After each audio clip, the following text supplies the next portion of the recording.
So thanks a lot for the invitation. I'm Quentin Bertrand. I'm a postdoc at MILA, and today we talked about games and how to evaluate agents and players in games. Okay, when you have transitive games such as chess and Go, it can be easy, but it's much more tricky when you have cyclic games such as StarCraft, for instance. So feel free to ask any question during the talk. I think that the larger the number of questions, the better the talk. And yes, I will try to explain it as clear as possible. I'm just going to start my timer. Okay. Okay. Maybe just click on the screen. On the screen. Okay. Okay. Okay. So first, I will talk about the ELO score here, which is the gold standard metric to rank players in games like at chess or Go. So if you play chess online, you will have an ELO score, which is going to be computed with who you beat and who you lost to. We talk about the limitation of this ELO score, which is really built for a transitive game. We'll see it. And then I will go in detail on what we propose to have a ranking system for agents in potentially non-transitive games. So I'm going to define like transitive, cyclic, etc. Just to get the intuition.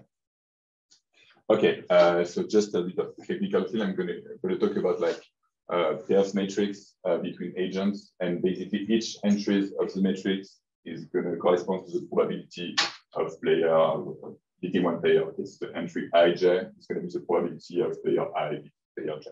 Okay, and since this is a probability matrix, okay, all the entries are positive between 0 and 1, and there is a symmetry. Okay, probability of I beating j is the opposite. It's like 1 minus the probability of j.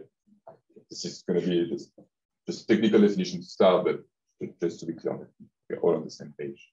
And this kind of matrix, either you can create them artificially, okay, using like constructing like what's called ELO game. So you take a random vector and you construct the matrix like this, or you can have other instructions, or you can have empirical payoff matrices. Okay, so basically I take like Lichess. I don't know if you know this website. So you go on Lichess, you have access to all the games played between all the players. You take all the pair of players and you count the number of winner or loss between players. So this gives you like an empirical payoff matrix between players. So you have like the probability of one player between another.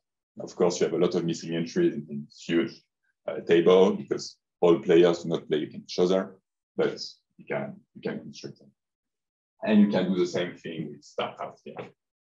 It's the same thing. You can construct this type of matrices. And what's interesting is that chess is really believed to be transitive. Like if I beat someone, if player A beats B, B beats C, then A beats C. But this is not the case for StarCraft because you have a much more complex space of strategy, and you can have some cycles. Okay. Okay, and just so how to rank player? What's the standard tool to rank player? It's called the ELO score. So I don't know how familiar you are with the ELO score. So basically, the idea of the ELO score is to take your like payoff matrix here, right, that you observe in practice, and to approximate it with the rank-wide model. Okay, so you have your full like n player and n player matrix here, and you want to approximate it with like only one score per player. Okay, so basically you have a n times n matrix, so it's a n squared over 2 degrees of freedom, and you want to approximate it with something where you have only n numbers. Okay, so here u, I, and uj are the ELO score of each player. Okay, so this is the ELO score of player I, ELO score of player j. So the idea of the ELO score is to say, okay, the probability of winning is basically going to be proportional, or like going to be a function, a grain function of the difference between the ELO score. So this is for chess, and for chess, this function is a sigmoid, and for StarCraft, this is a grain function, but this is not the sigmoid. It's like the cumulative distribution of the normal distribution. So the idea is really the same. So basically, how to know these numbers, the Elo score is giving you the probability of one player beating another player. Okay, so here if I take the Elo score of Magnus here and the Elo score of Levon Aronian here, I take the difference between the two Elo score, and this gives me like the probability of Magnus between them. Okay, we have like 57% of chance. You have 57% of chance to win. And this is the same thing for StarCraft, except that it's not like sigmoid, it's another like growing function. But the idea is the same. Okay, you want to approximate a full matrix payoff matrix by a rank 1 model. Do you have any question on this or? Yeah. Maybe it's a stupid question. Is there do we know which is the approximate it's like the accuracy of this method? There are some working on the statistical aspect of like as how well you can approximate this matrix or not. Yes, there are a bit of it. I can send you references. But yeah, it's not so easy because there are two things which are a bit tricky. That there is like how to approximate this matrix and then how to rank the player correctly, which are two like slightly different notions. So the approximation of this matrix is like, I think, somehow well understood, but not not the ranking, maybe not so well. So other questions? Or? Okay. So I just gave you like the intuition of the Elo score and just how it's computed. It's pretty, I would say, standard in the machine learning / optimization community. So if you have this pair of matrices that you observe, that either you do synthetically or you observe empirically by taking this features of StarCraft data, what you're going to do is that you're going to say, okay, I want these entries to be close to like what I wanted. So basically the sigmoid of the difference of the Elo score. Okay? And I'm going to take a loss function. I can take a loss function, but here I take the binary entropy. They will take another loss for StarCraft because it's not a sigmoid. And basically you minimize this thing over the Elo score. Okay? And this gives you sometimes what's called like a stationary Elo score. Okay, so this gives you like this 1D approximation. That's maybe I can like call it that basically you want this to approximate well this quantity, so you're just gonna take a loss for this, constraining this to be close to this and minimize the value. Okay. It's just a quick comment that there is no unicity of U. Okay, everything is defined up to a constant.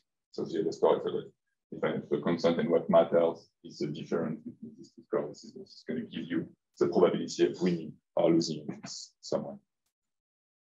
How is the sigma chosen?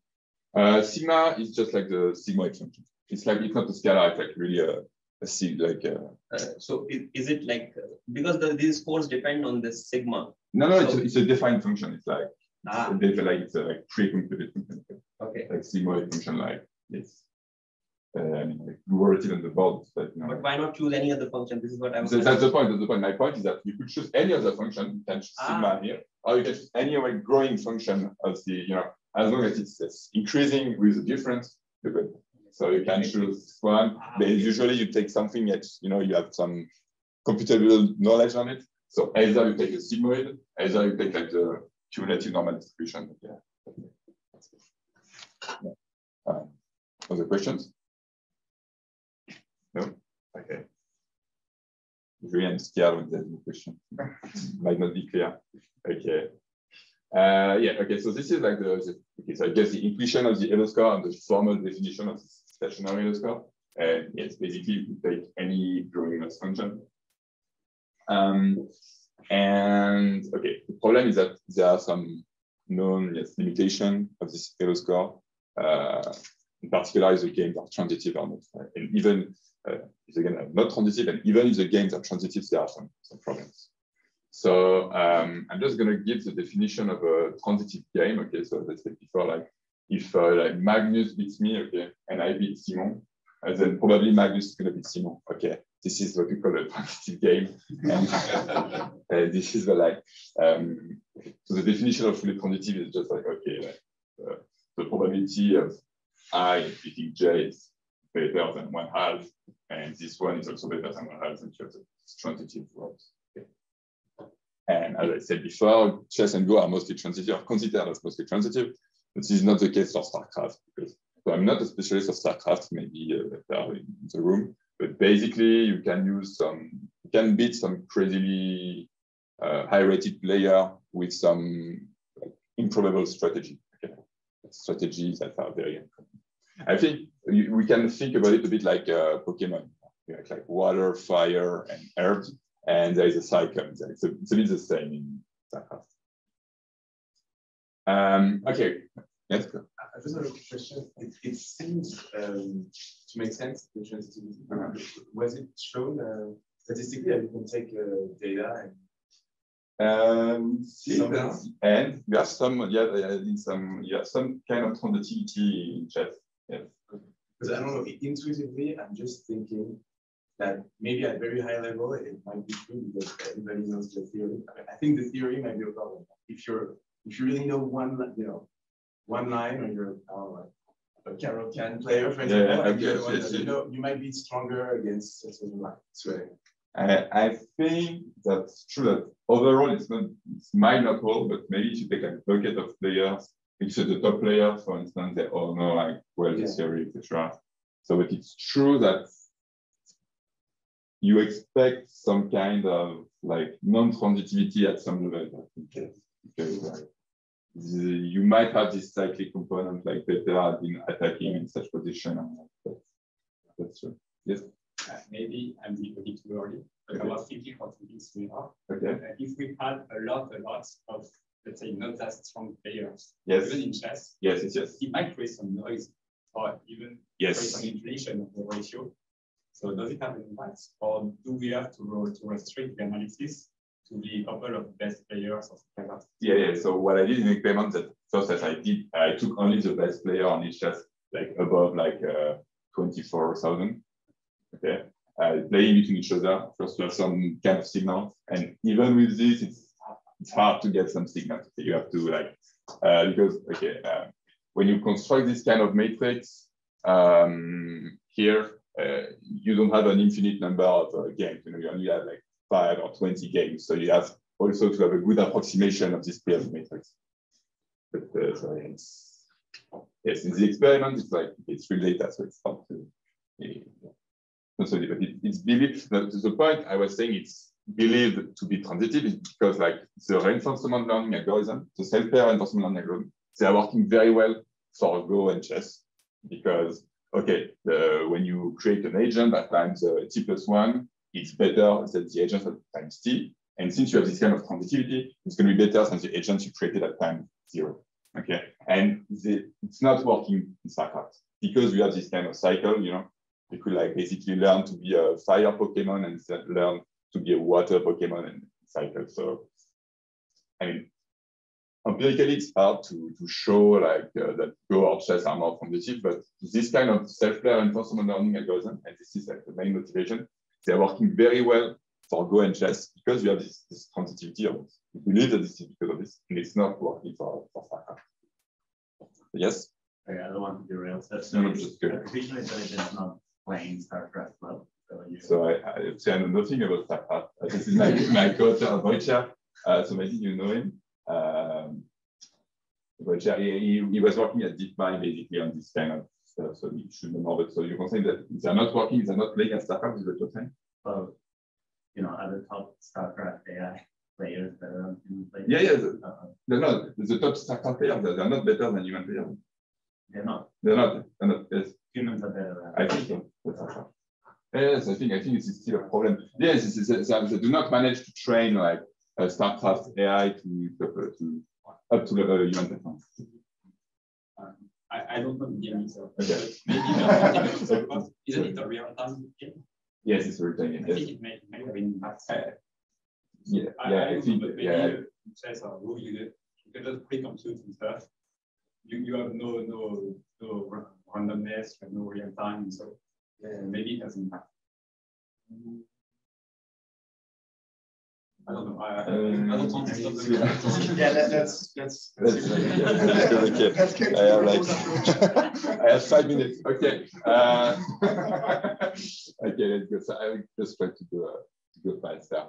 So yeah, just a reminder that like this Elo score was really introduced to ranked players. Okay, but since I will just show it again, but you really want to minimize the difference, you really want to fit like to these models where you have like an increasing function of the difference of the Elo score.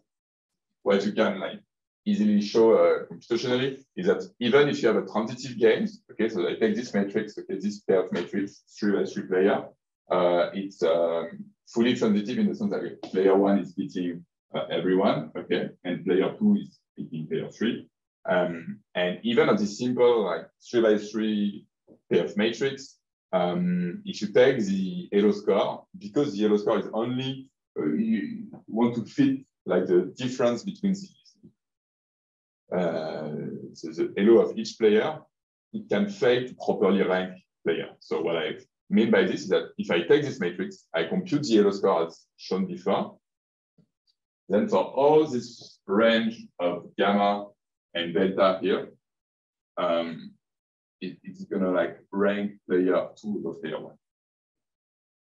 1. And okay, this is expected because here what I'm doing is that like player 1 is beating player 2 and player 3, but with a small margin for player 3. Okay, so you see like when player 1 beats player 3, it's only a small margin. When delta is small here, then since you want to fit this bit of arbitrary loss, you're a bit screwed, and basically you don't have the proper ranking of the people. So yeah, that's one problem. And I just want to give the definition of cyclic game because I talked a bit about it like in a hand-wavy way. But it's just basically that there exists an ordering, because there exists a cycle, so that okay, basically player I, J, player I is going to be player J, player J is going to be player K, and K is going to be J. So you have a cycle in your data. And just a quick property, okay, if you take an Elo game as defined at the beginning, it's transitive, and if you take a cyclic game, it's fully cyclic. And so one of the questions we were asking ourselves is it possible, okay, if I give you a pair of matrix, this was the question you had earlier, is it possible to say if it's transitive or if it's cyclic? So I take like a lead chess empirical pair of matrix, and I want to know if it's a transitive or a cyclic game. And this way we know a bit in advance if this self-player reinforcement learning are going to work or not. Let's say it's pretty much. Okay, so what we did, I think, okay, so just a bit of a recall. Okay. So as I was saying, you can construct game either by taking empirical pair of matrix or by constructing them artificially. And this is called like a cyclic game. You take like two vector in Rn, okay, and you can construct this pair of matrix, which is valid pair of matrix. This is called this game. And I think what's interesting with this game is that it's very like fundamental in some sense that this game is either going to be transitive or cyclic. There is no in between. Okay, depending on U and V, on these like two, like let's say parameters of the game, this game is going to be either fully transitive or either fully cyclic. There is no in between, like you could observe on other games. Okay, so this is some kind of thing like the smallest entity game that you can have, which is either fully transitive, either fully cyclic. Yeah. And it's going to be determined by like the convex hull of these two parameters. But basically, I think that the most important thing to understand is that if you take this game, there is no alternative. Either you're cyclic, either you're transitive. Okay. And okay. And so you have this game, okay. And what you can do, okay, you take your probability matrix, your pair of matrix. You take like the inverse of the sigmoid of this probability matrix, and this gives you a skew symmetric matrix. Okay, I think you can believe me. And then you can use it's a kind of anti-symmetric decomposition, which is equivalent to like the usual eigenvalue decomposition. It's within the same proof.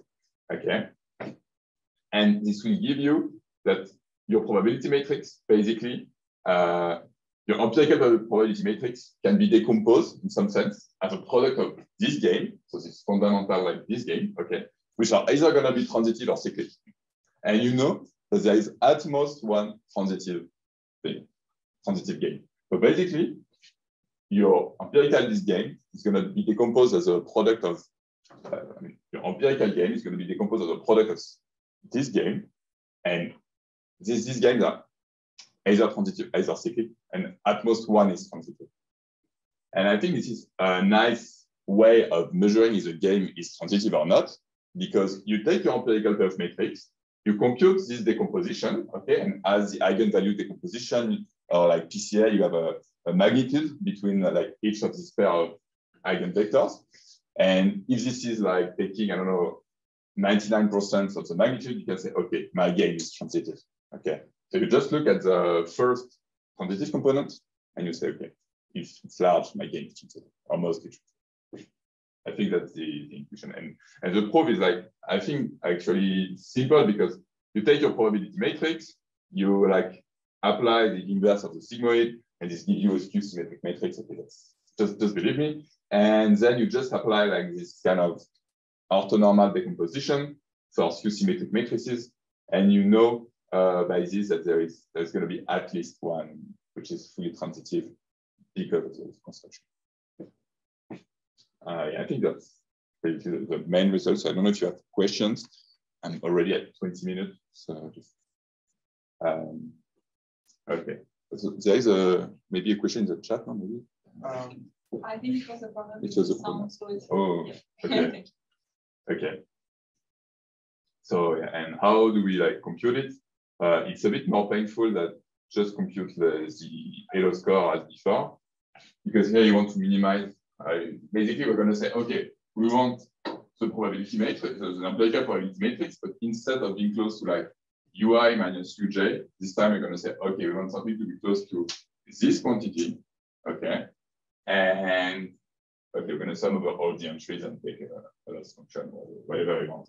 But then it's just much more complicated than before, because before you just have a convex problem, and here it's vertex. Even this is not it's not convex. Okay, it's biconvex in U and V, and even you have these orthogonality constraints that you have to impose, which makes things completely non-convex. So basically, it's much more complex to compute. Okay, and if we recall, like we compare with the Elo score, before you were optimizing only on one variable, and now you're optimizing over two. So basically, instead of having a rank 1 model here, what I'm saying is that you can have a rank 2 model, and you can generalize this rank 2 model to a rank K model if you want, like by taking, like I think the trick is really by taking like the anti-symmetric decomposition of this anti-symmetric function, you can have an approximation like as good as you want for this matrix. Okay, so basically all of this is to say that it's a bit painful to compute. If you have a full matrix here, you have some package to do it like short decomposition to compute in an exact way using SciPy solver, but when there are missing data, you cannot use this kind of algorithm, this type of exact algorithm. So you have to resort to, I would say, empirical heuristic optimization algorithm. Okay, and yes, if I just take the example of before, so my empirical payoff matrix of players 3 by 3, with this like new ranking, it's going to work. Okay, you can see that this is quantity, which is given you the probability of winning or losing against the player, is always on the good side. Okay. So basically, you always have the player 1 is better ranked than player 2. Okay, I'm just going to go faster than now. Skip this. Yes, just to give a little experiment. So what is done here, that I'm plotting the payoff matrices of an Elo game. So you have only 2 parameters and a dis game here. So this is fully transitive and this is fully cyclic. And I'm interpolating between these 2 games just to see how how well the method is working. Okay, so the reconstruction is working. So here I'm just plotting the reconstruction for multiple loss function. As you said before, you can use any loss function. And And what you can see is that if you have an Elo game, you really recover like only like one parameter. Like the I'm optimizing over two parameters like U and V, but this one does not play any role. So you really recover like the Elo shape structure. And as I was saying before, like what's going to tell you if the game is transitive or not is you take the convex hull of all these points. And if 0 is in the convex hull, then the game is cyclic. If not, the game is transitive. So you can see that for, let's say, a ratio of 0.5 here, you really exactly just have the 0 like right in the convex hull. And if you go above this ratio, like 0 is fully in the convex hull. So just to say, like visually, like graphically, this is giving you a nice way of seeing like if the game is transitive or not. Okay, so these are like real data from a paper from Goetcher. So basically, they take a boat playing each other, and they construct this empirical payoff matrix. But so the boats are playing a lot of time against each other. So these are good estimates, I would say, of the probability matrix. And you can run the same type of thing. And you can see that for Go of size 3, so I'm not an expert of what it really means. But okay, 0 is like right in the convex hull, so we cannot really say something. You can say alpha star, which is supposed to be transitive. 0 is not, so that's pretty like nice, I would say. And Blotto games are supposed to be cyclic. Like there's numerous Blotto games that you put like soldier in front of other soldiers. So there is no like optimal strategy you can always use on Blotto. So basically, what you should look at in this plot is if 0 is in the context of all the points or not. It should tell you if the game is cyclic or not. Okay, so I'm very late, so I'm just gonna like conclude. And we can do the same thing. So I was saying with lead chess and StarCraft. So here, as I was saying, what's important is that you have a lot of missing entries, okay, first, which is a bit painful to handle. And you only have access to a limited number of matchups between players, okay? And you can see that the fewer the number of matchups between players, the more noisy it is. So what you can see that if you have only like 50 matchups between players, you cannot really say something. But the more you increase this number of matchups between players, the more you can see like a transitive structure appearing. And even with a crazy amount of matchups between players in StarCraft, you never really manage to recover some kind of fully transitive structure. So I think that somehow like graphically you can say that, okay, you have a bit more transitivity in chess and StarCraft. This is very visual. And you have some other like quantitative experiments of all these games showing that you can achieve better prediction, but I think it's boring, so we just like conclude. So yeah, so just to conclude, we show some limitation of the Elo score. We investigate these game structures, showing that we are either transitive, either cyclic, and using this decomposition, you can show that we have at most, let's say, one transitive component. Thank you.